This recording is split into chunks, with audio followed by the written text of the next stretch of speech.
It's another episode of the Pace and Space podcast on a Thursday, November 13th. I'm Sam Oshtry alongside Sean Barnard. Sean, we got a lot to get to. Another crazy night in the NBA. We're going to go out west, break down a lot of things going on in the West, hit some news, hit some potential Anthony Davis trades. But first, what's going on, Sean? Yeah, doing well, Sam Oshtry. Another great night of NBA basketball. Some exciting stuff all around the sports. Unfortunately, some injury news sort of popping to the forefront that we're going to touch on as well, which we never like to see on anybody, on any player, and any team there. So, going to dive into it all, but ready to chop it up with you. Yeah, let's start there because we had a lot of matchups last night. Some of the more premier ones were Knicks, Magic, and then we had out west, we had Nuggets, Clippers, and Lakers, Thunder, of course, which was mostly a dud. And we're going to talk about that Thunder team in a little bit. But first, let's talk about Knicks, Magic, because both those teams, their best players went down. Paolo Banchero had a groin injury. He left the game after about 4 minutes. That doesn't look like it's going to be too serious. He's going to be evaluated day to day. And then towards the end of the game, in garbage time, really, the Knicks were kind of making a comeback, but they were really never in it. With like less than 2 minutes to go, Jalen Brunson rolls his ankle. And that he was seen leaving the game on crutches and a walking boot. That came out today, this news, right before we started recording. Shams Charania had tweeted that he's going to be evaluated day to day with that ankle injury. He's going to miss Friday's game against the Heat, who the Heat are also still without Tyler Hero and out without Bam Adebayo. So that's going to be a starless matchup. But still, nevertheless, that's kind of the best news you could get if you're the Knicks, and same with the Magic, because Brunson's ankles, he's constantly had ankles injuries. He's constantly gotten up from a tough fall and been limping on that ankle, or seen leaving the game limping, but he's never missed serious time. It's never been like a broken ankle, God forbid. So that's the best case. When you see a guy leaving the game in a walking boot, you're always thinking the worst possible scenario. But the fact that he's going to be evaluated day to day and only missing Friday to start doesn't feel like it's going to be too serious. Yeah, for sure. That obviously not the worst case scenario here. It feels like we've just hit the stage of the season where now the bodies are starting to feel the effects of the grind of the NBA. These are popping up all around the league here. And even like Cade Cunningham missing time last night, Jalen Durham missing time, like a ton of examples you can throw across the league. Joel Embiid feeling the knee issues once again. Those pop into the forefront. Paul George still has not been seen this year. Bradley Beal being shut down for the year. So certainly sort of the onslaught of injuries here that it feels like things are coming full force here. But for these teams directly, I'm more bummed out from the Magic aspect of things, because for the first time this year, it felt like they were starting to get some momentum. Be the Desmond Bane game winner. They obviously beat the Knicks last night, which is a big win for them and one that builds a little bit of momentum there. But it is not a long-term injury for either of these guys. So that is the positive that we're going to look in it. At the end of the day, these teams will get back on track. And to some extent, I think it's become more and more true that the NBA is a war of attrition, that it's what teams can hold up physically the longest. And we see every year teams just entirely ruled out because of injury.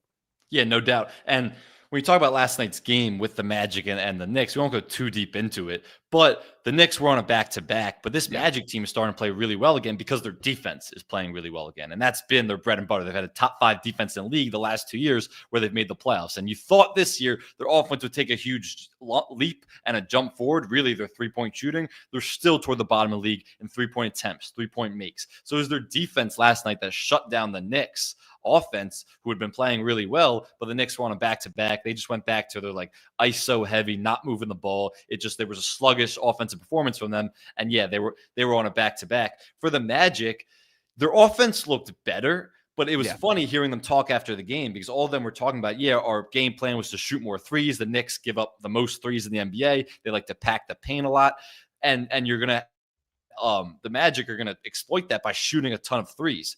And then you look at the box score, and it's like they made 12 threes, and that was like let's throw a party for them because they made 12 threes and still attempted less than 30. So it's like the defense is better, and they're always going to be a really good team because they have enough talent with that defense. Championship contender, a team that could win the East, I don't see it with this Magic team unless they somehow get that three-point prowess back, but it does not look like it's going to happen this year. Yeah, and it's strange because I straight up just did expect more of an immediate results from the addition to Desmond Bane and sort of how it would change the entire flow. Like on paper, stylistically, it still makes sense to me. The concept of Paolo Banchero and Franz Wagner being the guys attacking the paint, kicking out to Desmond Bane. I think they have to lean deeper into their bench. Like I want to see what Jace Richardson can do, man. Like that's a dude that can space the floor a little bit. And, he'll have his ups and downs. He is still young and a guy that I think probably played a little bit above his head as his one and done season. So maybe he just is not ready.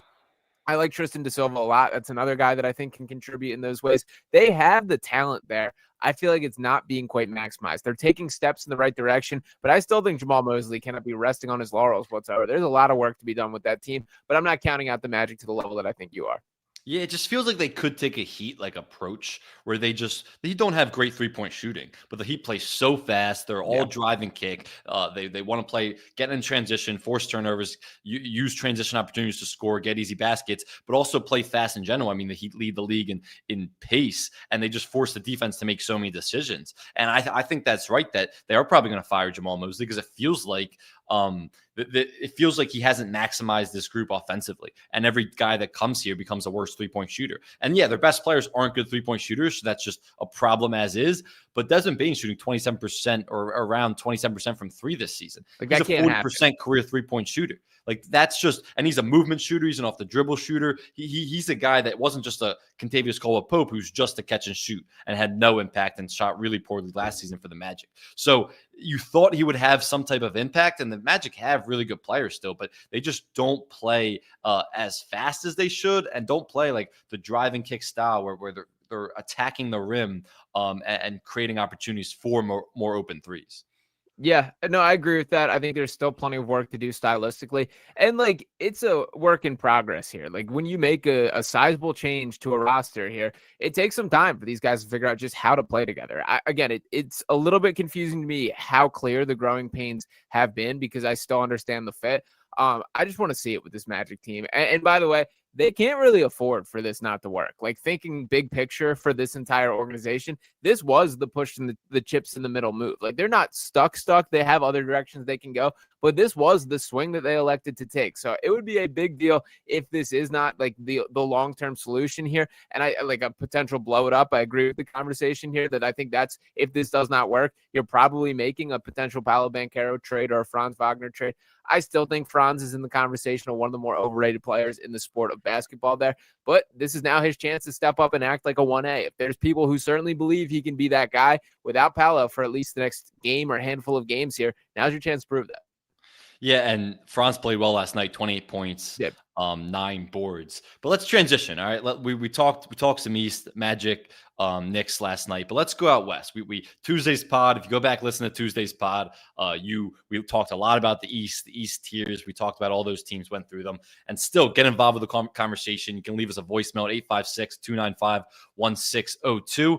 Or you can email the show at paceandspaceshow@gmail.com. We'll play your voicemails. We'll read your mailbag questions. So get involved with the conversation. But let's go out West, because there was a marquee matchup last night between the Lakers and the Thunder. A Thunder team that was going into that game 11-1. An 11-1 Thunder team that is without Jalen Williams and hasn't played with Jalen Williams this entire season. Chet Holmgren's even missed a few games. So when you go up against the Lakers, you're like, this is a good test for the Lakers. This is a litmus test for the Lakers, who've been playing well. They didn't play well against the Hawks the other night, but Luka's missed some time. Austin Reeves missed some time. Those guys are both back last night. What are you up against, or what are you really against the best of the best? I mean, this is the championship favorite for a reason, the defending champs. And you kind of saw how big the gap is between the Thunder and the Lakers, maybe just the Thunder and the rest of the league. There was no point from opening tip to the closing minutes. There was no point the Lakers had a chance in that game. The Thunder swallowed them up defensively. The rotations were so on point. They forced 11 first-half turnovers, and the Thunder only turned the ball over one time. They got out in transition. The Lakers, they really limited Luka Doncic. I mean, Luka only had 19 for the game. He was he was seeing all types of blitzes, double teams, throwing so many bodies at him, putting him in crowds or forcing him into crowds. It was such an impressive defensive game plan. And this Thunder defense is somehow even better than last year's defense, which was a historically great defense. So the gap really is that big between the Thunder and the Lakers and the Thunder and the rest of the league. But what were your biggest takeaways from that game? Yeah, and doing this all without Jalen Williams, I might add, that they're clear second best player, not even being on the floor for this. Interesting, I guess the take that I'll come out with right here is I think the Oklahoma City Thunder have a chance to break the Golden State Warriors regular season record of going 73-9 over a season. I think they are that good. And when I think back to that Warriors team, what was so crazy about that is there was this overwhelming just barrage of three-point scoring and production to a level that you just could not match, primarily in those third quarters. The Thunder team, not like that whatsoever, but they just overwhelm you with athleticism and length and defense in a way that, like, it is incredibly rare to see a team get up for that level of defensive effort and intensity on an every night basis. And they do, man. And they're so deep. Like this comment right here, that Mitchell kid is nice. Yeah, their 13th guy would be like starting caliber player on a lot of NBA teams. Now, the obvious pushback, and you pointed this out when me and you were texting about this, their developmental track like deserves all the credit in the world. Like the guys you can go down the list. Like pretty much every example of player on this team has taken the exact right like steps. Even SGA starting right at the top. Like this wasn't a guy who got there as an MVP candidate. They've managed to scale him up in the proper ways. Chet Holmgren, we basically saw him play like a complementary role last year, and now he is expanding his game offensively, certainly this year. Jalen Williams was a guy that was not talked about like this, and you can go deeper down the bench to each of these guys' examples. Aaron Wiggins, you can catch me on the right day talking about how he could be a potential all-star if he's in the right situation there. So this is all a testament to the Thunder. So to me, the takeaway is their depth and their like commitment to the defensive end just is going to overwhelm teams all year. I don't see this team losing more than a handful of games the entire season. Yeah, it's getting absurd. And yeah, that's the biggest point is how great this developmental system is. We talk all the same time about the Heat and the Heat culture and how they get these guys out of nowhere and they just develop them into great players. And look, I mean, as corny as like putting Heat culture and your slogans on the court and on your jerseys is, there is something to Heat culture. Like they do develop guys properly and how they monitor their body fat and their weight constantly and what they're eating and all. They do it on a different level of every NBA organization, but also part of it is their developmental system isn't an off-season thing. It's an in-season thing for their young guys where on days where there's games, some guys are going through two-a-days who aren't playing a lot. And so they're preparing them to eventually play. They prepare them like they're going to have to play eventually because they want them to. These aren't just guys that they might draft in the second round and might be undrafted free agents that they always want to sell on the end of the bench. They want to develop depth and they want to develop these guys into real rotation players. That's how you win a lot of games by getting great players on small or not great or not big contracts, and those guys become impact rotation players like we saw with the Thunder last year. The Thunder have taken that model and done it even better. Like I actually heard in Philly last year, the Thunder, they do their morning shoot around as every team does. But sometimes in the NBA, when you do a morning shoot around, and you come back from like a back-to-back, you're in a different city the night before, it's always an optional morning shoot-around, but it's not optional for the guys at the end of the bench, the guys who aren't playing a lot, they're younger guys. They make those guys go through workouts, which might sound like normal in the NBA. Not every team does it. Trust me. Not every team makes demands or doesn't make it an optional workout for guys who are at the end of the bench. And also, on another note, SGA, I heard when he was in Philly last year, he was the only guy, other than the younger guys at the end of the bench, the real only rotation guy who showed up and put that work in that morning shoot-around where that wasn't a required shoot-around. But side note is their developmental system is so good. So that's my point here, is that they bring these guys out of nowhere. Like Aaron Wiggins was the 55th pick in the draft. AJ Mitchell is a guy who nobody had on anybody's radar, didn't even contribute to this Thunder team last year. And they need guys to step up, and they do. And that's what's so impressive. And I think this stat really illustrates that more than anything, where the Thunder have a plus 21 net rating and 329 possessions with Shea off the floor. The Thunder are plus 24 net rating in 158 possessions with Shea, Jalen Williams, who hasn't played a game, and Chet off the floor this year. So they are winning the minutes without Shea and their best players on the floor. You can't say the same about Giannis with the Bucks, Jokic, or with the Nuggets, or Luka with the Lakers. When those guys are off the floor for their teams, they lose those minutes. The Thunder somehow continue to win those minutes without their best players on the floor because they're so deep, and it doesn't matter how young they are, they're so mature. And that's what's so impressive about this group. And there isn't like a stylistic drop off when those guys step off either. Yeah. Like when you take Nikola Jokic out of the game for the Nuggets, you feel the entire game feels different. When Giannis is out of the game for the Bucks, like their entire style of attack and the way that they suit up on both sides of the ball, it's entirely different when he's not there. The Thunder, they just have more and more. And just like to put the raw stats out there, AJ Mitchell this season, he's third on the team in scoring. He's averaging 16.9 points per game, 3.8 assists, 3.8 rebounds, 1.8 steals. That is ridiculous stuff for a guy that essentially wasn't on a lot of radars coming into the year. How many teams do you think he would start on and be like a top? Like, I think that there are NBA teams that he would be looked at as like a foundational piece of the future. And he's more or less like a bonus. And by the way, it's not ending anytime soon. Take a look at that pick catalog. Take a look at all the other options that they have. They've crushed it from a draft perspective. They've crushed it from like a developmental standpoint. And they're only going to get more like swings at the plate. And the thing is now with them, like you have to be able to defend. I mean, Josh Giddey, a big part why he was traded a couple seasons ago was he couldn't shoot. He really clunked up the spacing. They were leaving him open in the corner, and it was just messed up the Thunder spacing. Another part was because the guy couldn't defend. I mean, he was a cone on defense, and he's gotten a little bit better for the Heat, but he's still not a good defender, especially off ball. The guy's constantly caught ball watching when you watch the Bulls this year. But he couldn't defend. You have to be able to defend for the Thunder now, or else you can't play for them. And that's really been their bread and butter. And that's what was so impressive about last night is how great their defense was. 103 defensive rating, by far the best in the NBA this season. And that, like, you're talking about 73 wins. They're 12-1 right now. It's not crazy. Like, Jalen Williams is still coming back. And even if Chet is going to miss some time, even without Shea, they have so many guys and are so deep that are capable of carrying that slack that it doesn't even like matter. If those guys are going to miss some time. So you're talking about this team has never really got the respect, even as champions last year. They didn't get the respect because people are like, they're so young. How could they actually be this good? They don't have like a Steph and KD. Like those teams are considered the greatest team of all time. This team, based on their historic net rating and their defensive rating, and maybe based on their win count this year, they are going to be up there as one of the greatest teams we've seen in the last few decades in this league. Is SGA already the best Thunder player of all time? I think he has to be, right? Like best is tough. Because he's most accomplished, right? Yeah, for sure. Like he's the greatest. Yeah. Right? Because like KD's still better. Like KD. Is he? Not right now. Not right now. I'd take Shea. But I'm saying like KD's prime when he left the Thunder. Yeah, is he? I don't think Shea will ever be a better player than KD was in 2016. I don't know if I agree with that. KD was unbelievable. Shea is unbelievable. Shea is unbelievable. And look, Shea's more accomplished. So he's more loved there. He's the greater player because of what he actually accomplished by winning a chip, which KD could never do. But like KD, from a pure talent perspective, I don't think Shea's peak isn't quite as KD's peak. Yeah, and Kevin Durant does play defense too, which is a lot of times my pushback when we have these conversations. Like KD can strap up when he locks in, still can. I kind of think Shea has taken that crown, man. He is the MVP. He has taken this team to a championship. He's like the best. Like you can make the case he's the best two-way player in basketball right now, currently, and has been the case for 2 calendar years now. Yeah. Has Kevin Durant ever been that? In basketball?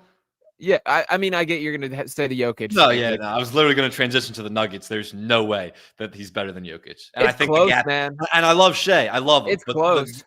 The gap really is that big between, we saw it last night, between Jokic and everybody else. And kind of the proof is in the pudding with what I was saying with the drop-off. And that's a credit to the Thunder. But that's why Jokic was my MVP last year, because of how valuable he is to his team. Where the minutes where he's not on the floor, they consistently lose those minutes, even though they're better this year. The Thunder are able to still win those minutes. So when you're talking about team success, it shouldn't matter to me as much. Shea is incredible. He's the second best player in the league. There is still a big gap, a sizable gap between Jokic and anybody else you want to put it to. I reject sizable. I understand the case that Jokic is phenomenal and was phenomenal last night. Like and we can transition right into that. The Clippers going into the approach of we're going to just throw single coverage at him and let him score as much as he can and not let him kick out to others. Ty Lue, man, like I get it's like an unsolvable puzzle that you have in front of you. There's no way that you can just kind of guard this guy properly. I think we've seen enough evidence, or at least change it up, man. Like, part of it is I understood the approach because last year when you look at those Clippers Nuggets matchup, even in that first round series that went to 7 games, Zubac was the best primary defender against Jokic. He was the Jokic stopper. Like nobody held him. Yeah, nobody held him to a lower field goal percentage as the primary defender than Zubac did. So I understand it from a schematic standpoint, where it's like you think you have a guy that not stop, but limit more than other guys can Jokic. But last night just got ridiculous. And I think Jokic probably knew that of how Zubac played against him last year going into the game. And maybe he was more motivated for this game. But then there were stretches where Brook Lopez was on Jokic in single coverage. That guy, 37, I think he is. He can't move his feet at all. That there is no excuse for putting single coverage on him. So it backfired the plan. Of course, Jokic had a 55-point triple-double. But let's talk about the Clippers for a second. They're cooked. Before we get into the Nuggets, are you completely out on the Clippers? Where do you see the Clippers right now? I think there's non-zero chance they miss the playoffs outright is where I'm at on the Clippers. They look like a nursing home team. Like Brook Lopez has got nothing. Bradley Beal has been shut down for the season. Kawhi Leonard's got an injury issue now. James Harden is still going to be James Harden, and he's going to give them a pulse on some nights there. But I haven't loved the James Harden that we've seen this year. He's going to be himself. He's going to get him the numbers. He's going to be out there. I respect James Harden, but what is there around him there? I like Zubac. He's a great player. I think we've thrown him in a little bit of a tier that maybe he should not be quite that high in terms of the conversation. I just don't think there's enough on this Clippers team, and they're kind of stuck. So they've made their all-in push. They've done this. I just don't see the vision with the roster whatsoever. I didn't get it in the offseason. It made no sense how people were like, this Clippers team could be a contender. The rest of the league got younger after we saw what the Pacers and Thunder did, and two young teams in the championship who played really fast. The rest of the league got younger. Look at how the Sixers approached it after the Paul George signing was a failure in a lot of ways. They emphasized getting younger, more athletic. The Knicks wanted to play faster. The Bulls want to play faster. This Clippers team has taken the complete opposite approach. They play with the slowest pace in the NBA. They are so old, so slow. Their transition defense is awful. They're the fifth worst defense in the league, but second, they're allowing the third most points per possession in transition. And part of that is because they have the sixth highest turnover rate. And so when you turn the ball over a lot, you're going to give up a lot of points in transition, but they just don't run back on D. And it's like, you can say transition is there's a lot of things you got to pay attention to schematically in transition, like your roles, where you're running to, all this. Transition defense is sprinting back. And those guys, when you watch them play, they do not sprint back. And it's because they're old. Like, let's go through the ages of this roster. Harden, 36. Kawhi, 34, and hasn't played in a week. It's typical Kawhi stuff. Bogdanovich has been playing a decent amount for them, 33. Bradley Beal shut down for the year, 32, but hadn't been even a rotation level basketball player for the last few years. Brook Lopez, 37. Chris Paul, 40, who's been awful to start the year, and his minutes have completely dwindled. The Clippers are barely playing him recently. Three straight Nick Batum, DNP is coach's decision. Yeah, and then Nick Batum, 36. Keep Batum out of this. Keep Batum out of this. I mean, look, he's valuable in certain roles, but he's 36 and he has too big of a role. And they just put Chris Dunn in the starting lineup. That's emphasizing defense. That's emphasizing athleticism and youth. But the biggest thing is they got rid of Norman Powell in the offseason. And I immediately tweeted, this is an awful move for the Clippers. Norman Powell, people forget, Kawhi missed the first 3 months of the season last year. Norman Powell was the best player for the Clippers team. He was their primary scorer. Yeah, James Harden was running the show, but Norman Powell was their leading scorer, and he was their go-to guy. And that is a massive loss they just gave up for John Collins. And the more I has been thinking about this trade over the last couple of weeks, I got it at the time from the perspective of, he's on an expiring deal. He's not going to re-sign because we're not going to re-sign him. Yeah. So we'll just get some asset back for him now. But then when you think about the Clippers timeline, they were all in win now mode. Like this is all the Clippers were focusing on was this season and maybe next season if you can squeeze one more out of these guys. They don't have a lot of future picks. They don't have any young assets. They are do or die team right now. So why are you giving up on Norman Powell that early? Even if his contract is over at the end of the year and he's probably going to walk. You want him on that year where he has to have a prove-it year. And this Clippers team was good. Like this Clippers team was really good down the stretch of the year last year when Kawhi was finally healthy and they were great defensively. This team that's awful defensively now had the third best defense in the league last year. So the fact that they just went into this approach of getting rid of Norman Powell and building an aging roster as the rest of the league focused on youth and playing faster was just some of the stupidest roster building I've seen in a long time, and they're kind of getting what they deserve with this start. Yeah, and by the way, the Philadelphia 76ers own the 2029 first-round pick unprotected by that Los Angeles Clippers team. Which is going to be a valuable one. Yeah, that's going to be a very valuable. Like, I think there's a legitimate chance that's a top 5 pick, and shout out to Daryl Morey. That stems from the original James Harden deal there. I'll also note, well, I guess I'll get my joke in here. I guess the aspiration, dried up for the Norman Powell contract talks is really what went down there. It was for sure a money thing. Like, I don't know why people still doubt him. Like, Norman Powell just is a very good basketball player, man. Like, he may not be quite an all-star, but he's right below that, right in that same tier. So I don't get the concept of like why that they looked at that as a skeptical eye of like, is this real? I don't know what more you need to see. And he's filling it up down in Miami and is going to get paid by them, deservingly so. So mistakes were made, and I don't know how you fix them. All right, so let's go to the other team who, like, we're talking about the Thunder and how good they've been. This Nuggets team is unbelievable too. So, any takeaways? Are like you picked who'd you pick to make the championship? Thunder. No, I did Rockets. I did Rockets to be different. I think it's going to be the Thunder. To be honest, like all this to me, I think like if I am pricing out, and I know this is not what the real odds say, I think like the Thunder should be like minus 150 odds to win the championship straight up. See, I'm not there. So you think there's that big of a gap between the Thunder and the Nuggets right now? Yeah, I do. Why? Because they're so deep. They've done it before. I like this. But give me the negatives on the Nuggets, because Nuggets killed the Clippers last night. Not that that's that impressive. Jokic at 55. But like this Nuggets team has been unbelievable to start the year. Yeah, you can still get Nikola Jokic and pick and roll stuff, which I think the Thunder can execute at an incredibly high level. And I think that's going to be like a huge part of their attack there. Cam Johnson, I'm not as locked in. Like we get our jokes in about Michael Porter Jr. for sure. He was pretty excellent in his role for what they needed him to be. And Cam Johnson is a smarter basketball player. I don't know if he's the clean fit for exactly what they need there. Jamal Murray is a roller coaster, man, and he's certainly had his highs, like when the postseason has mattered in times before. We've also seen him look like a not starting caliber NBA player for stretches of his career, and I think that's a lot to count on there. You have a pushback to that? Yeah, I do, because Murray's having the best season that he's had in forever, and he's healthy, and that's a big reason why. He's averaging a career-high 22 points per game and a career-high in shot attempts. His drives are up. He's averaging career-high free throws, so that's a reflection of how much he's getting to the rim more. He's shooting 97% from the free throw line too, which is just not that that's that relevant, but it's just 97% is ridiculous from the foul line. He's usually like an 84, 85% free throw shooter, but he's getting to the free throw line. He looks better. Like the Nuggets have so many ways to beat you offensively, where I get how good the Thunder's defense is, but like Nuggets have the most efficient post-up offense in the entire NBA, and they run the most post-ups in the NBA, and that's obvious because they have the best post-up player in Jokic in the NBA. I've never seen a player, and you can say LeBron or like Steph's gravity at his peak. I've never seen a player have that much of an impact on his teammates ever since I've been watching basketball than Jokic does.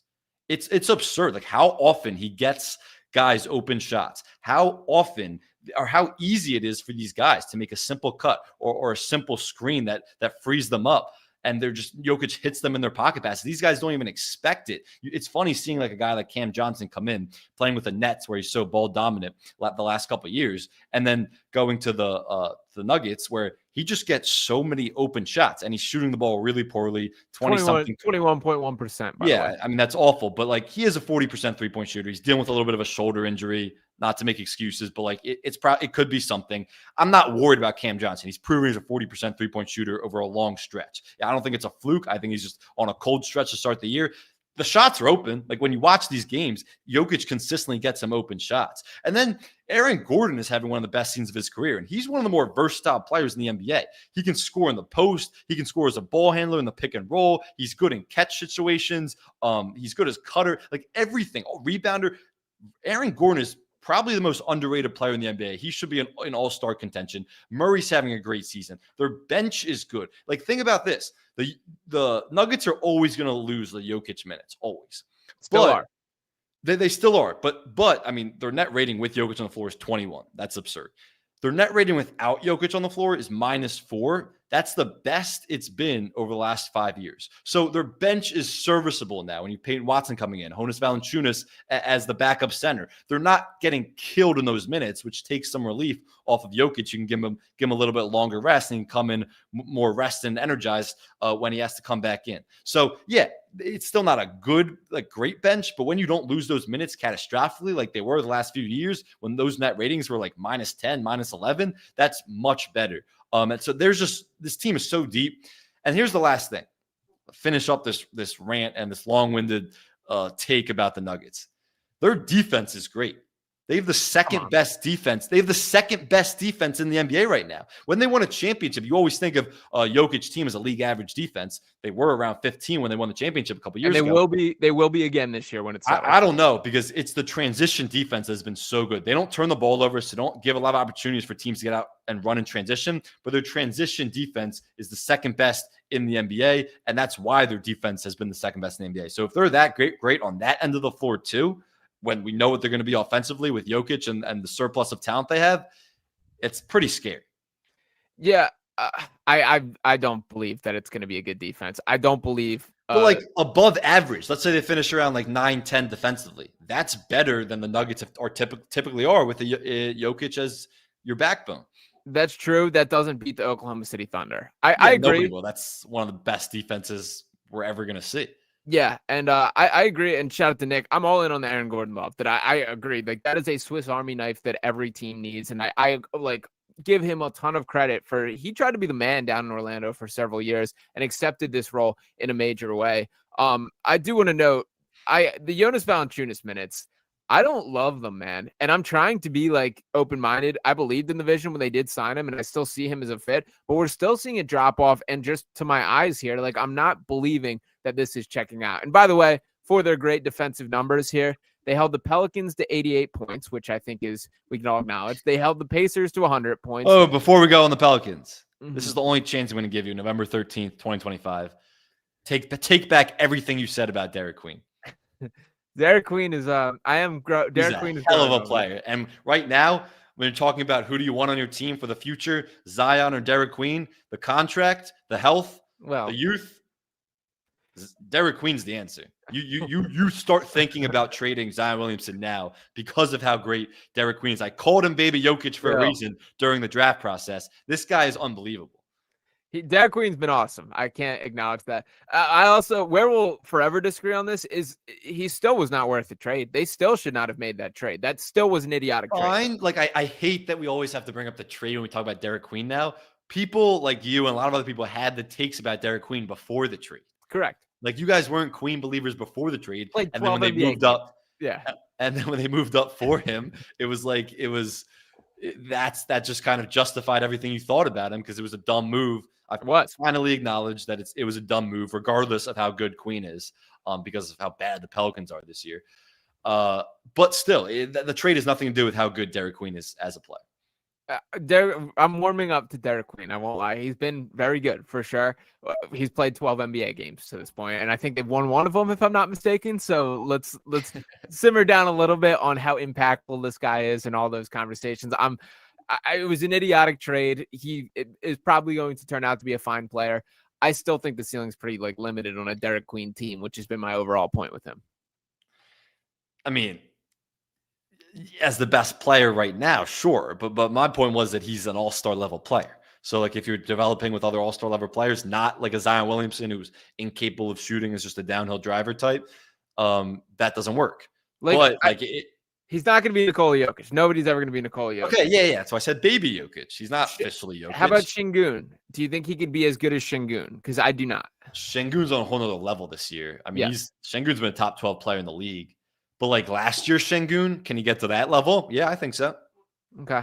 It's interesting. We will be following along with the storyline here. I will say, he's been impressive and fun to watch in a way that I did not expect it. And he looks bigger out there than I expected him to. I'll note that as well, because that was one of my doubts, is I thought he was going to fall into this tweener category. He looks physically commanding out there in a way that I didn't expect. Because he plays with such great pace and his balance is so good that balance is awesome. It doesn't even matter his size. It's almost like the Jalen Brunson factor with the guards, where it's if your footwork is that good and you have such great balance, you are able to get defenders off balance and get shots up. And that's kind of the Derek Queen effect, where he's undersized for a big, just in terms of height and strength and all that, but he still gets these shots off because of those attributes.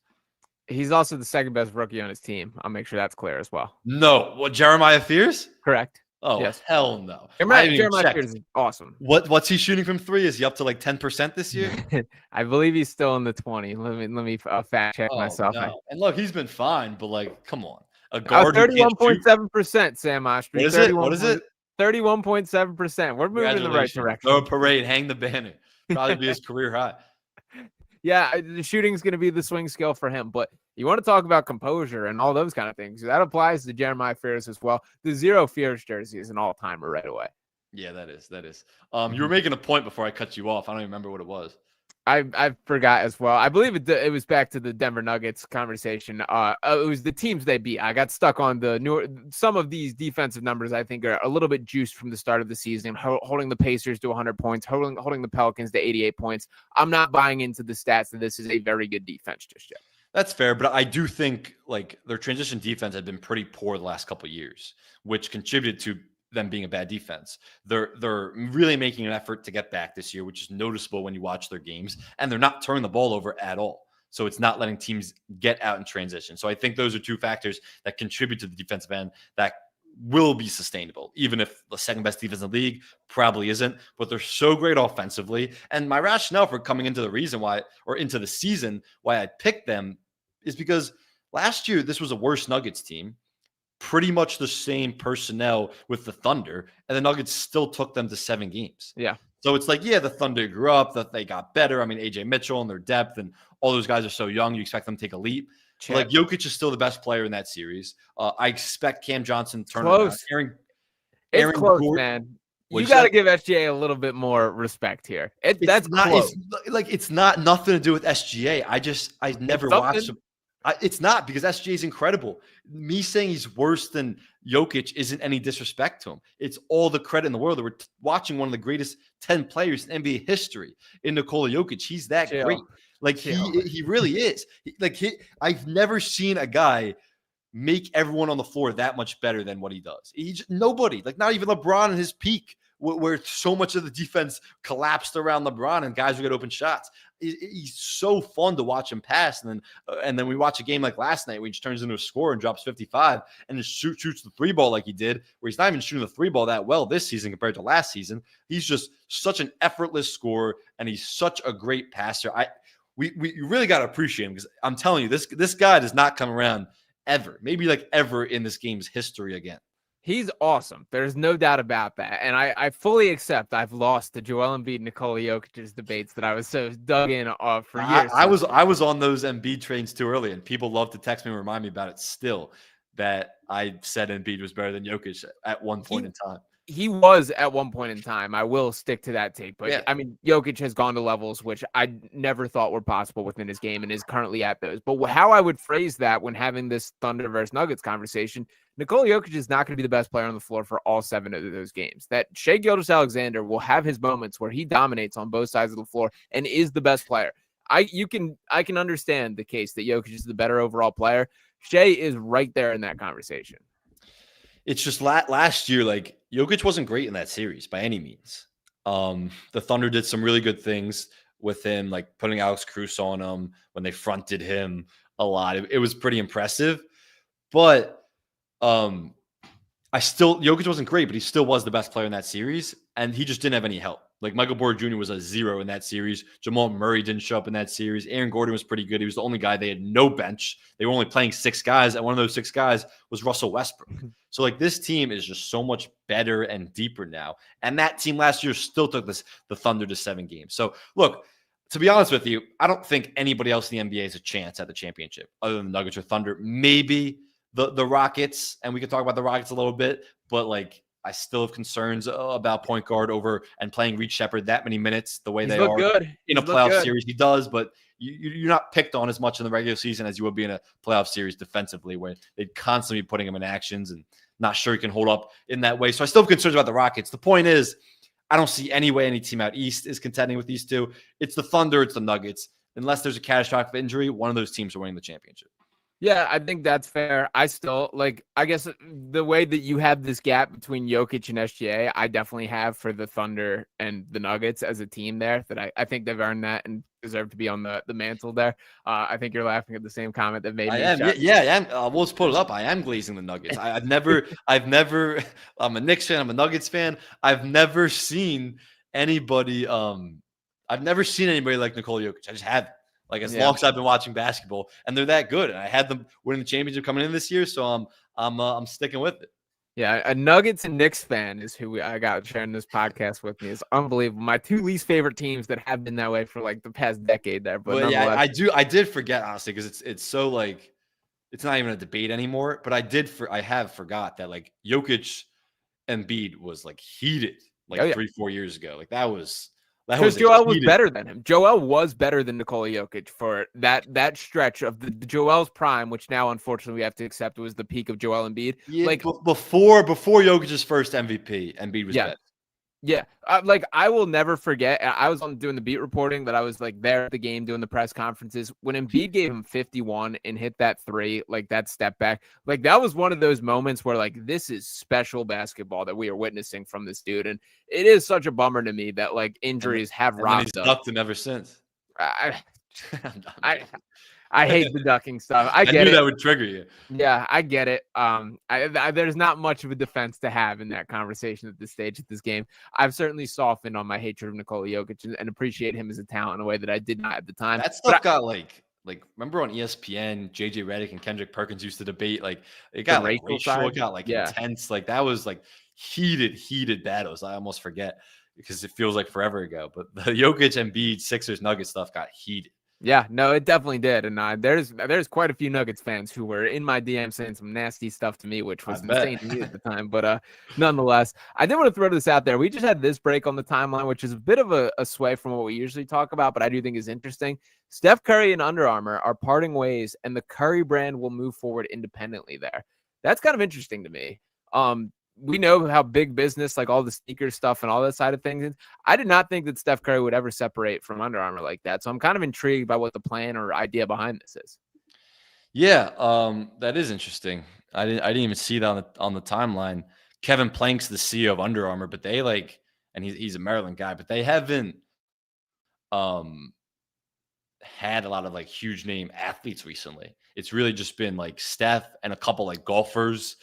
They really haven't dominated like the NBA domain, like in a way like Reebok has come off and done that really well New Balance. recently. Yeah, New Balance, 100%. So I don't, it's like Curry's so big. And it's like when you get to like a Jordan, Kobe, Curry level, and with like LeBron, like you can break off and be your own independent company and you'll just be fine and probably more profitable in a way. And I don't know like the structure because I know Nike obviously their structure with it's like the Jordan era rule where they give percentage of the sales to the actual athlete, or if you're that big, like a LeBron, like a Kobe. So I don't know exactly how Under Armour structures their deals with Steph in the shoe space, but it does feel like if they don't do it that way, it's be smart to just break off because he's such a mega star at this point. It's like might as well go independent. Yeah, I think that's probably the idea is maybe he wants to carve out like a Jordan lane for himself with that. And he's got the status and the influence to do this. Like, it's interesting to me when we have these conversations for the best player of this era, like there's never going to be like a legitimate argument that Steph Curry was like a better basketball player than like LeBron James in that overall conversation. He was more influential, man. Like, he has changed the game in ways that like better players can't even be in that conversation. When talking about stylistically, the 3-point, you go to any random basketball gym in the country and watch the way people are pulling up from way beyond the 3-point arc. That did not happen before Steph Curry, man. So he's kind of a fascinating guy in the conversation to me as far as like the greatest of all time. 100%. He's more influential on the game of basketball than LeBron James. No question. He is the face of the 3-point revolution, which isn't just like a NBA revolution, like you just said. I mean, it's to like youth basketball, like beyond, like lower than youth basketball. Like guys love Steph Curry because of that, and it's changed how people even approach thinking about the game of basketball because of his gravity. So he is that great. And in terms of his like standing, he always feels like he'll be a little underrated. Yeah, because of like teaming up with KD, and he never won those Finals MVPs until 22. But like 22.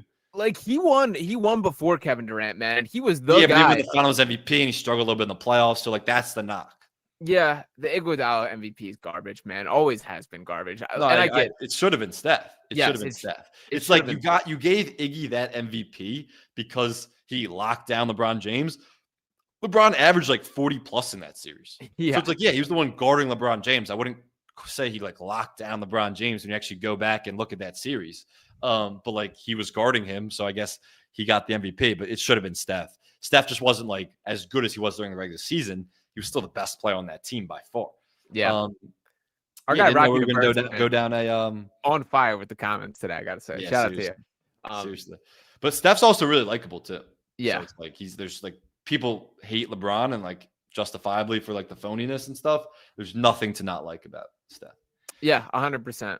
All right, let's keep it moving. Let's go. wrap this thing up with some Anthony Davis potential trades, and then we'll talk a little about the All-Star game, the new format, real quick. But first, Anthony Davis potential trades. We talked about Nico Harrison on Tuesday's show. We went at length about what that means for the Mavs immediate and their future, and we both agreed, and it seems like all NBA circles agree now, and Mark Cuban's even back involved, where Nico Harrison completely ousted him from basketball decisions, but he's still like a 20% owner of that team, something like that. And Patrick Dupont has brought him back in. He's back to being involved more, and his direction, the organization's direction seems like, let's start over, strip this thing down. We got a lottery ticket with Cooper Flag. Let's build around him, starting with a point guard and the right roster around him. And that means trading Anthony Davis. And I don't necessarily know if it means trading Kyrie. We'll see what that looks like. But it seems like the Mavs don't even want to play Anthony Davis because of potential risk of more injury. Despite Nico Harrison trying to force him to play through it, which is another fireable offense, by the way. 100%. Trying to save his job in the last few days by trying to get him to play. But regardless, it seems like they're going to end up departing with Anthony Davis and get some good assets back, because they have the first round pick this year, and they don't have their pick until 2031, which they traded all those picks in the Kyrie trade, the PJ Washington, Daniel Gafford trade. So they need some assets back. They need some young players back. They need guys to build Cooper Flag around. So it seems like AD is going to be traded. I asked you to come up with potential AD trades, some fake trades. What do you got? I'm going to start out right here in Philadelphia, Sam Oshtry. What about a potential Paul George, Anthony Davis sort of swap? Now, the details of this are a little bit hard. I'll say this, like, to lead in this entire conversation, it's impossible to figure out trades with all the CBA stuff and the aprons. And like, I kind of like the trade machine is all entirely out of whack with all this side of things. So it's really hard. You have to match Anthony Davis's salary. Right. Paul George is close. And let me pull up the exact contract of this here. Think about this. I'll just make this selling point for the ideology behind us. And to be honest, this wasn't one I had prepped. This was sold to me. I went golfing today, and the guy I was sharing the tee box with was making this case to me, which I had not really crossed my mind until now, but he kind of got me thinking. The concern with Joel Embiid is obviously the defensive side of the ball, him not having that level of physicality, him not being able to be a rim protector, rebounding at a high level. I think there is a world where Anthony Davis and Joel Embiid would be an elite front court right there. And as far as we're adding another injury-prone player, come on, Sean. Well, we're getting rid of one in the process because Paul George would be the foundation of this deal. And I do wonder, I don't feel this way, but I think the Sixers organization feels this way. If they got like a strong offer for Jared McCain, I think they would 100% take it. Yeah, no, I'm with you. Side note, I do think it's really good for Jared McCain to get down to the G League and get some G League reps in, just to get up and down the floor, but really get his confidence back. Like, you watch him so far this season, he's playing really short stints and obviously has a short leash, partly because of the injury, partly because they're pretty deep and playing and have a lot of backcourt depth. But it feels like he just does not have a lot of confidence right now. G League's a good opportunity to get confidence back, get on-ball reps, all that. But I'm with you, where I think based on how good VJ's been, based on like maybe Quentin Grimes is in the future plans now because he's playing really well, and they give him a little bit more of a contract next year. Like, they'd be willing to depart with Jared McCain for the right price. I don't think you just do that blindly, but like for the right price, I think that's on the table for sure. Yeah, 100%. And to give the raw numbers here, for Anthony Davis this year is making $54.1 million. Paul George is making 51.6. So if I'm to throw Jared McCain in this conversation, which, to be clear, I don't have any real interest in trying to trade Jared McCain. And let me just share my screen with you exactly what I'm looking at right here. I think the Sixers would pull the trigger on this specific deal. Yeah, I think you're looking at it too much from a Sixers lens. Why would the Mavs ever do this? Because why would the Mavs ever they don't have any point guard. You get Jared McCain and Cooper Flag, a little Duke duo as your foundation. I think that they would consider that. Yeah, I think Jared McCain is in a bad consolation there. I just like I think you can get more for Anthony Davis. That's the thing. It's like I think you can get more young pieces and more assets to build around, which is what they want, which they should want to bring in, not another old guy who isn't really going to play the one. Like Paul George isn't a guy that plays the one. He's an old injured guy who you're paying us so much money to. It's like, why would you want to attach yourself to that? How does that help our agenda moving forward, building around Cooper Flag? It just doesn't. So, like, I get it from the Sixers perspective. I would take that chance. If all you're departing with is Paul George and Jaron McCain, I would take that chance. I would have serious questions about how an Anthony Davis and Embiid front court would work out strictly because of the availability perspective. But, like, you'd hope at least one of them would be on the floor constantly. So I'd do it from the Sixers perspective. Get rid of Paul George easily. Get off that contract. And it's not really that much of a money disparity because they're both getting paid so much money. I would do that, but I don't think the Mavs would ever. All right, let me try another one, run another one by you right here, and I'll do the share screen angle again. Anthony Davis is a Chicago kid, Sam Oshtry. The Chicago Bulls, although they have lost 4 in a row, got a little bit of buzz about them. Would either side consider an Anthony Davis trade to the Chicago Bulls with somewhat of a bare bones, and I think you probably got to add a little bit of draft pick capital here, Nikola Vucevic, which is primarily a salary piece, Patrick Williams, who I think still has a little bit of interest, even though I don't like him, Matas Buzelis as sort of the root of this. I do wonder, guard is still a factor. If Io is a guy that could strike things, Kobe White makes a little bit too much money for this to overall work. What do you think about the foundation of this type of trade? So keep it up. I have the Bulls as my top destination. Okay. But it's with a different player because Buzelis is untouchable for me, honestly. I love him. Yeah, so the contract he's on right now at this stage of his career, how much he's developed, he's untouchable for me. I got Kobe White and Nikola Vucevic, and wow. I have a 2029 first rounder for Anthony Davis. Vucevic, obviously, you would depart with, even though he's shooting the ball really well from 3, and he's kind of had an offensive resurgence the last couple of years, but you still would depart with him for Anthony Davis. Kobe White, you've kind of shown that you can play without him. I mean, even though he was their leading scorer, second leading scorer last year, shared a backcourt, worked well with Josh Giddey last year, hasn't played yet this season, you've shown that you can win without him. The Bulls are 6-5 now, but Josh Giddey missed the last 2 games. So they're 6-3 with Josh Giddey in the lineup. Like, he is your one. He's now become a reliable 3-point shooter. We know we've talked a lot about him the last couple of weeks, how great he's been as a passer and as a playmaker and all that stuff. So I think Josh Giddey is a guy that you can actually build around as your lead ball handler. So I'd be willing to part with Kobe White instead of Buzelis. And then if you want to throw Patrick Williams in there, fine. I'm good with that too. I don't think you're losing that much and bringing Anthony Davis in an East where it's like the East is open. Like, I don't think the Bulls are quite a championship contender level, even in the East, but you bring in Anthony Davis, if he's healthy, that changes things. The question is, like, how much do you trust your future where you'd be willing to part with a 2029 first rounder? It's like you're not that sure that you're going to be good in 2029, 3 years. You never can be. Maybe that becomes a swap rather than just like a unprotected first rounder. Maybe it becomes with some protections. Whatever it looks like, you're going to have to give up some pick because the Mavs are going to get some type of pick back. But I think this is probably the best trade for both sides. So my 2 questions, or my skepticism for why this is happening, or why would this happen? I don't think the Bulls have the stones to make like this type of trade. Like, I think they're so content with being, right in that middle class. And they're not a team that typically makes trades, and they're not a team that makes complicated trades. Like, think about the Giddey trade; it was a 1-for-1. Them and Alex Caruso. It wasn't like super complicated getting a third team involved. So I hear you. Like, they've just been fine with being mediocre, but like you would hope they'd be willing to take the swing. Yeah, I think they should. I think they absolutely should. And I think the Chicago fan base deserves for them to make this type of swing right there. I don't know if Kobe White's as much of a needle mover as I would like him to be. I like Kobe White. I don't know how he's perceived league wide. Yeah, it's a good question. Like, I think he's not like an all-star guard. He'll never will be. But I do think he's still pretty young. And I think you saw development and the jump he took last year where it's like, I'm not saying he's a building block around Cooper Flag for the next decade, but is he a guy that you need a one right now? Like, you need a primary ball handler that you trust to play 35 plus minutes a night. He's proven he can do that for the Bulls, and the Bulls were good the last 2 months of the year last year. So, like, based on the Mavs' needs, I think he would be a good fit. Yeah, it's interesting. By the way, who do you feel worse for in this situation, Cooper Flag or Anthony Davis? Both terrible hands that they were dealt. Anthony Davis, Cooper Flag will be fine. Like, they traded, they fired Nico in his first year. They're going to clean house. Hopefully they bring in smart basketball people. They'll be fine.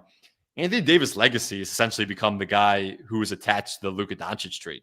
I And it's do. like, It's it's brutal. almost sad because it's been that and it's been how often he's injured. Yeah, like I am sympathetic for the dude. Like that sucks, man. And it's through no fault of his own. Like he has no control over any of those things. He was traded without his permission in this. He didn't ask to be thrown into the mix. So I do have I've never been the biggest Anthony Davis guy. I have like a sympathy for him that this is going to be forever attached to him. Yeah, like he's going to be a really weird career to evaluate when it's done. Obviously, he's a Hall of Famer, but like he never took the baton from LeBron all those years in the Lakers. Like they were never really that good. After they won the championship, yeah, they won a title together, sure. But after that, they were really never that good, never above a 7 seed. Davis, like obviously the injury stuff and the health, it was constantly like the guy would have like a 45 and 15 game. And it was like, This is who he can be. This is how dominant he is. But then he would follow that up with like a 15 and 7 game. It's like, where is the consistent dominance? Like, where is the consistent dominance where it's like you see Jokic when Embiid's been healthy? You see like a Sengun now. All those guys have like developed passing abilities. They've developed shots. They've developed a consistent dominance. And like as good as Anthony Davis is, he never got to those guys' level ever. Yeah, no, I do think you're right about all that. And I've been for the larger part of his career, campaigned on the fact that I thought Anthony Davis was overrated. I think he was more miscast than overrated, I think is probably the way that I would change that phrase.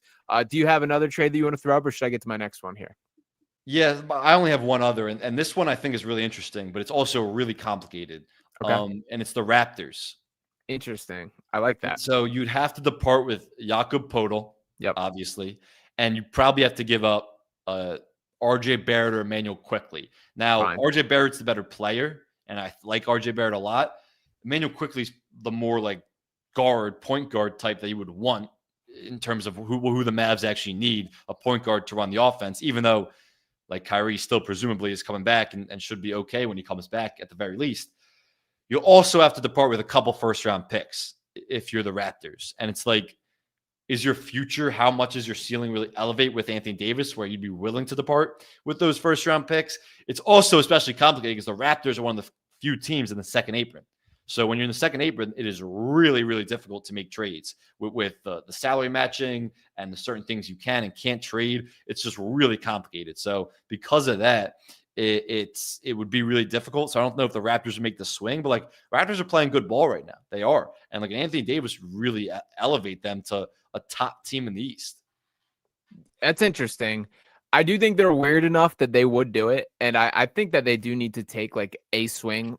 I don't think Anthony Davis is quite the right guy, but somebody like that, because my take continues to be this is a team made up of like the third best player on team. And I'm surprised to hear you say you love RJ Barrett, because I do not. I think he's completely fine. I think he's Tobias Harris-ish. I think he's better than Tobias Harris at this point. He was really good last year. Like he really became good as a pick and roll ball handler, getting downhill. His shooting improved. Like I never loved him on the Knicks, and I think it was smart for the Knicks to get rid of him. But like last year, I really saw him take a jump. Look, I don't think he's gonna like some all-star or anything, but he's capable of playing like a tier below an all-star. He's capable of being a really good player on a really good team. I don't doubt that. I don't think he can be the best top two or even 3 player on a championship team, but like he's a really good player. Yeah, he's fine. I just think he's limited. Like I like the thought process there. I think Toronto is weird enough that they might consider it. I just think that that would just change their different version of stuck in the middle of nowhere as an organization. That's where they currently are. I don't know if that solves it. That's fair. All right, what's your last one? I got 2 more I want to throw your way. This next one, let me make sure I got the right one. This one I think has a chance of legitimately happening, and I haven't heard anyone talk about it yet. To the Minnesota Timberwolves, Anthony Davis goes with Rudy Gobert as sort of the foundation of the salary piece, which I think Davis can be the Gobert role and more. The guards that return, Dante DiVincenzo, Rob Dillingham, and Terrence Shannon Jr.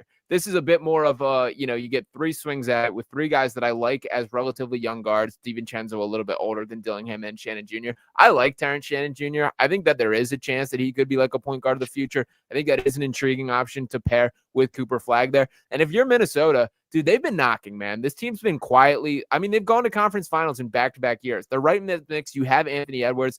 I think if you're the Timberwolves, you do this deal. I don't. Why? I don't, because you're giving up too much ball handling, and like that's what you need. Like Mike Conley is not a guy that can give you 25 plus minutes right now. Yeah. He's just too old, and he can't defend anymore. He gets targeted. He's just not the player he was. He can't give you that much minutes. When Dante DiVincenzo had been playing a lot of the one, like when obviously Anthony Edwards is your primary ball handler, he plays a lot on ball, but like Dante DiVincenzo had been too towards the end of last season, towards this season, even when Anthony Edwards was out for a little bit. Rob Dillingham too. He's also like a guy who can play alongside Anthony Edwards. Like that's kind of the next piece that they need from me. It's like an elevated player over those two guys as a real one and a point guard. Like if Anthony Edwards is paired with a true great point guard, which Mike Conley was like 3-4 years ago, but he's just not anymore. I think that really helps Anthony Edwards' game. So that's just, it's not what the Timberwolves need, in my opinion. Like I don't need Anthony Davis paired with Julius Randle and Anthony Edwards. I just don't. Like Rudy Gobert obviously has offensive limitations, but he's been unreal again defensively this year. He's been the best, maybe other than Wemby, the best rim protector in the league to me. So it's like, why do I really need an Anthony Davis to come in? It's just not what the Timberwolves need. So like, I wouldn't do it. I think upgrading Rudy Gobert to Anthony Davis is pretty seismic, and like the type of they're on the surface, yes, but not when you're losing that much other shooting and ball handling, which is to me is the bigger need. And it's like Rudy Gobert, for whatever he is like he's consistently available. There's a reason for that. What's the reason?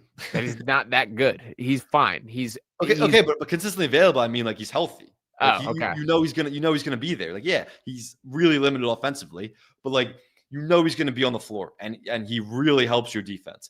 Anthony Davis, like you're taking a massive risk. This Timberwolves team has been to the Western Conference Finals back-to-back years. I think you need to build around the margins. I don't think you take a massive risk bringing in an injury-prone guy like Anthony Davis. It's fair. I'll also note the two young guys that threw in, Terrence Shannon and Rob Dillingham, they each play 16 minutes or less per game. Like they're not counting on those guys. So Terrence Shannon especially has not found a lot of time in that rotation. Which I'm confused by. I still like him. So I don't know. I think that one I'm giving a sneaky chance of happening. This one I don't see any real potential to, but I'm dreaming. I want this to happen here. And as I pull up this exact one, the San Antonio Spurs getting in the Anthony Davis business. Think about a Victor Wembanyama and Anthony Davis front court and what they're giving up, the prize of this primarily being Stephon Castle here. This is a lot that you're giving up.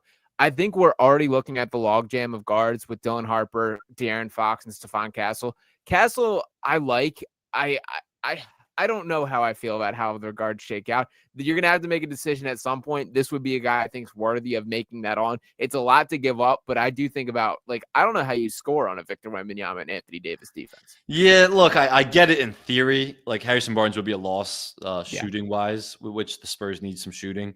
I get it in theory. It's just if I'm the Spurs, like, why am I making a trade like this? Yeah, like, I have such a great young core. Like, Stephon Castle, turnovers have been a little bit down, even though too high for my liking and most people's likings.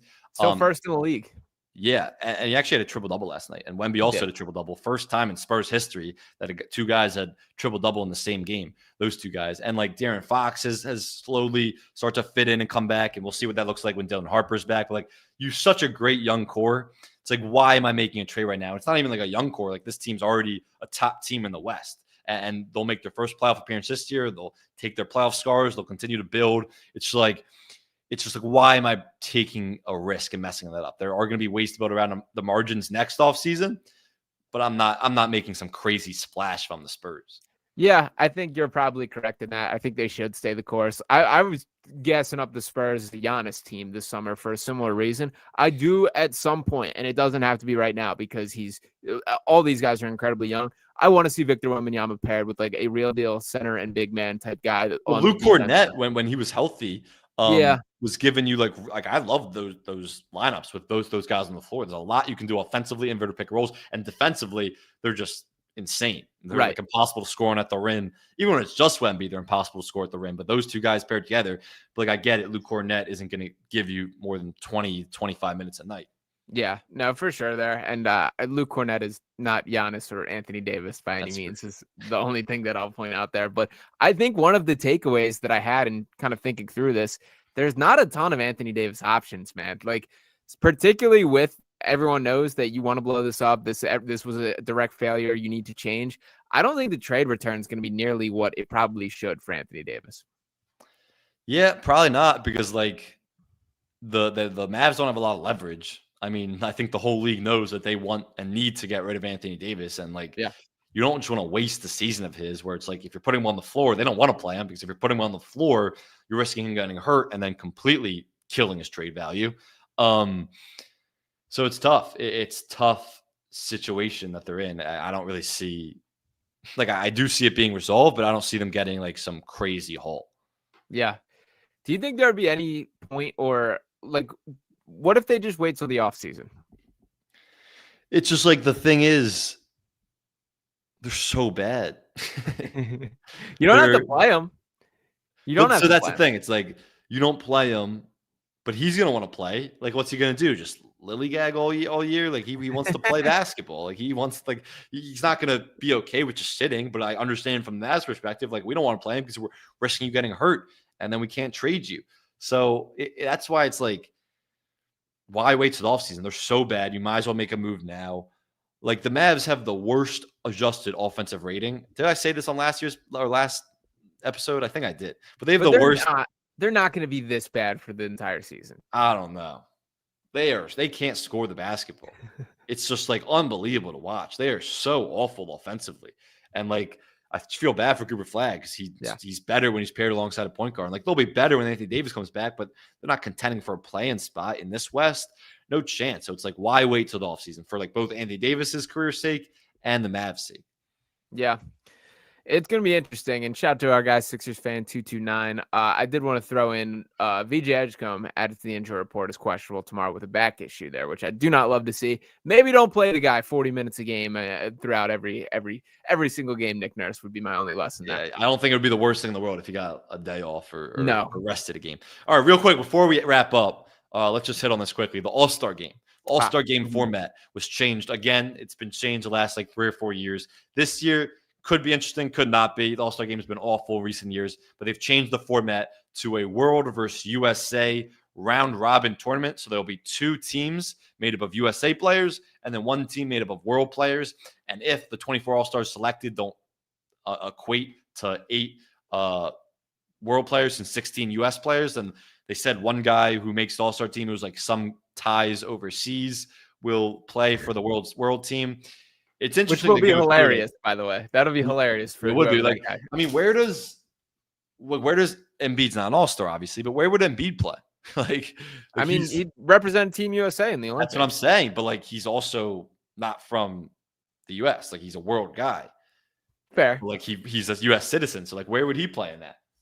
Yeah, I guess it's a good question. I think like every case is so individualized. Like Joel, I think should be considered an American. Like, he straight up is. This was a dude that came over at 16, has lived here for now the larger duration of his life here. He obviously was born in Cameroon. Like, that's, if he wants to represent the world because of that, like, I get it. Like, Jokic is a guy who for sure has obviously lived in America for an extended period of time. But Serbian. Yeah, he's like right. That was kind of my contrast that I want to make there. Like, he's heading back overseas as soon as he can every year. Joel is like just full-time lives here. So I think every guy is a little bit individual in that case. But so it'll be interesting how the rosters actually shape out based on the selections. And maybe we can go through the world selections real quick. But like, initial thoughts on this change. Do you think it'll actually make the All-Star game more fun and watchable? Like, all we want is like a watchable product, because it's been legitimately unwatchable the last 3-4 years. My honest answer is probably not. That I appreciate the NBA trying. I appreciate them going into different variations and even like giving hype up speeches for why they have to care and all that kind of thing.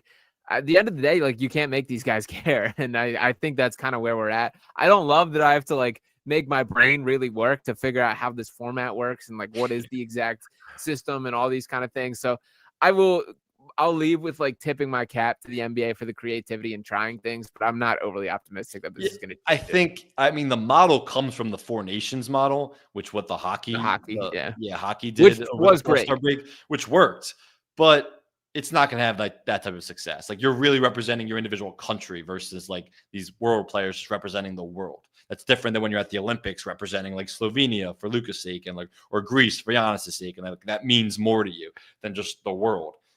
Which is obviously very generic way to put their standing.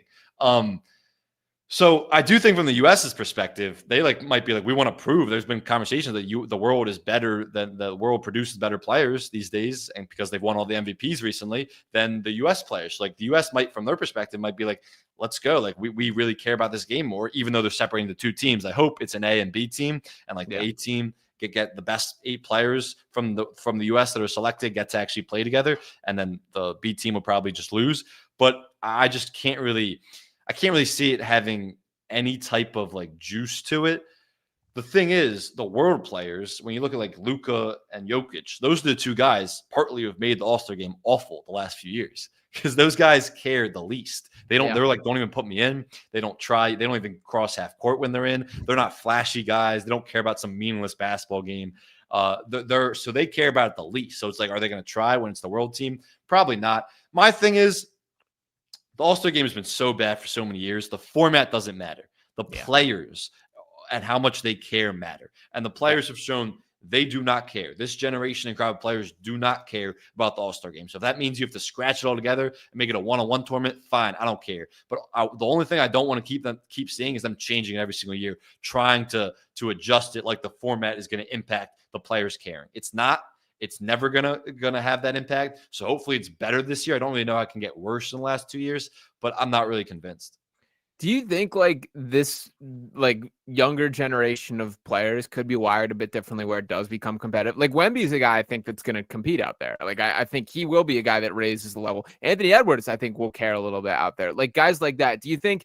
I think this era is sort of, in the super team era, the buddy era, it kind of lost its juice because of that. Do you think that changes with the changing of the guard?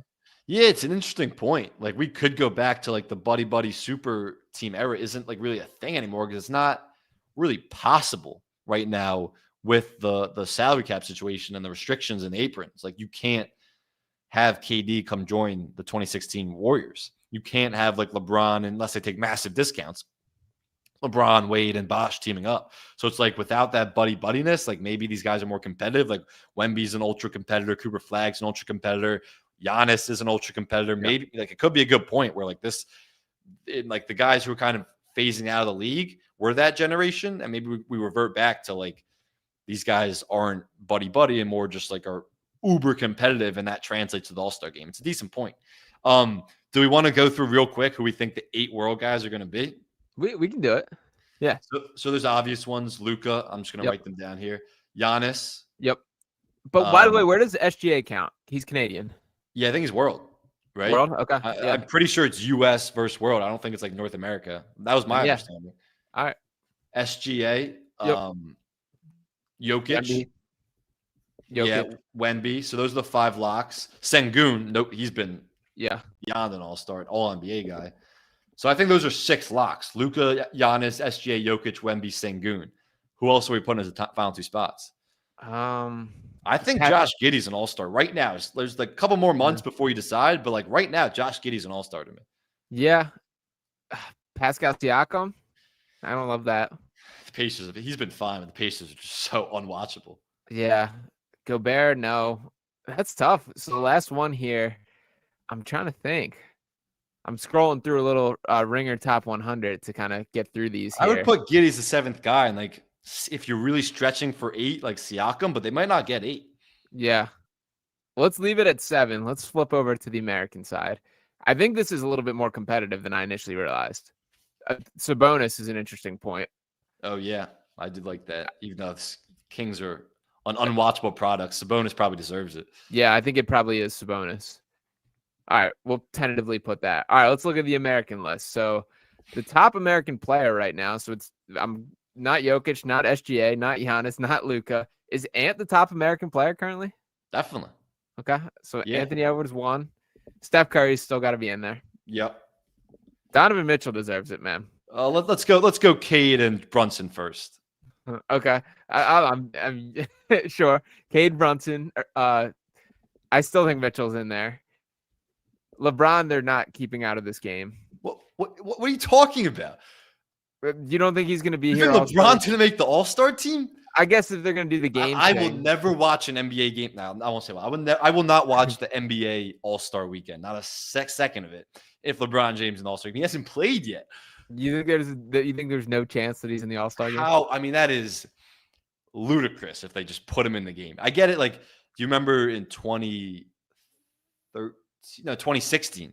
It was Dirk and Kobe's last year, and they put them both in as like honorary spots because they knew it was both their last years. That's different. Like, this isn't LeBron's last year. We can't just gift him an All-Star spot. They might. I seriously think they might. We'll table that. I'm gonna think more on it. You're right. Like, he obviously hasn't played this year, but I think it's more likely than not that LeBron James is in this game here. Kevin Durant, Jaylen Brown, I think should. Yeah, he's been pretty good recently. How many are we at? 1, 2, 3, 4, 5, 6, 7, 8. Oh, Maxi's an All-Star. Maxey, yes. Shocked you didn't say him first. Yeah, I should have. Best guard in the East. So we're at 9, so we got to get to 3 more. Like I would put Karl Anthony Towns as an All-Star still. Chet, I think should be. Okay, that's fair. He's missed a few games, but I'll put Chet in there. Mm-hmm. Oh, you know who I'm putting in there? Who? Austin Reeves. AR-15. Right now, I'm putting Austin Reeves as an All-Star. Yeah, he probably is. He probably is right now. I can't argue that. And then Julius Randle has been really good. He has. He's probably an All-Star. Like, it's gonna be competitive. But wait, I was just looking at something for the world. That last spot, give it to Denny Avdija. He's been awesome. He's been incredible this year. I got him over Sabonis right now. He's averaging 26 points per game. I like that. I think that's fair. I thought about making a Lauri Markkanen case, but I felt like I don't hate that either. It's just yeah. We got a little squad together. We'll do this closer to the actual selections. We'll do our real deserves All-Stars. Yeah, Jalen Durant also deserves love. Yeah. All right. It's interesting. I just hope it's better, man. I hope that this is a watchable product. I hope there's competitive basketball actually played. I'm with you. All right. Thanks for listening, everybody. We're wrapping up today on a Thursday. Enjoy your weekend. We will be back on Tuesday, our normal Thursday schedule. Get involved with the conversation. Leave us a voicemail at 856-295-1602 or email us at paceandspaceshow@gmail.com. We will play your voicemails. We will answer your mailbag questions. We appreciate everyone hopping in the comments. Hopefully, a little tease, hopefully, we got some guests coming on next week and in the future. Some great NBA discussions will be had with those people. And we will talk to you on Tuesday.